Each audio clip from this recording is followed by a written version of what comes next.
In today's video, I'm going to teach you how to import data from unsupported exchanges and wallets with Koinly. If you've got trades or transfers from a smaller exchange or a wallet that Koinly doesn't connect to automatically, you can still get everything into your tax report. Here's how to do it cleanly and confidently using a custom wallet and a simple file import. Start by opening the Koinly app and heading to your dashboard. From here, click Wallets. This is your hub for all connected exchanges and wallets. We're going to add a new one specifically for the unsupported source so your records stay organized. Choose Add Wallet or Exchange. In the search bar, type the name you want to use for this source. I'll use my wallet as a placeholder, but you can pick something that clearly identifies where the data came from. When Koinly doesn't recognize the name, you'll see an option labeled Custom. Select that. This tells Koinly we're creating a container for manual or file-based imports rather than an automatic API connection. Next, choose Create Without Data.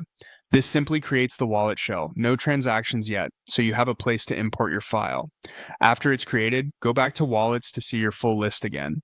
Then click the new wallet you just made. Opening it will bring you to its import options. Select Import File.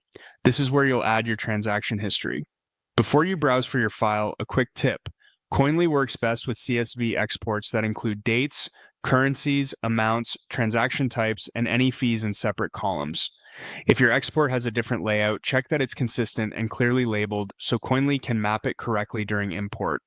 Click Browse and locate your CSV or supported file from your computer. Give it a moment to upload. If Koinly shows you a column mapping or preview, review that everything lines up. Deposits are deposits, withdrawals are withdrawals, and fees are in the right column. This avoids misclassifications later. When you're satisfied, click Import. Koinly will process the file and add those transactions to your custom wallet. After the import finishes, you'll see the balances and a transaction list inside that wallet. If anything looks off, like a missing fee or a mislabeled transfer, you can adjust entries later within Koinly, but for most clean CSVs, the import should be smooth. That's it. You've created a custom wallet for an unsupported source and imported your data via file, keeping your portfolio and tax calculations complete inside Koinly.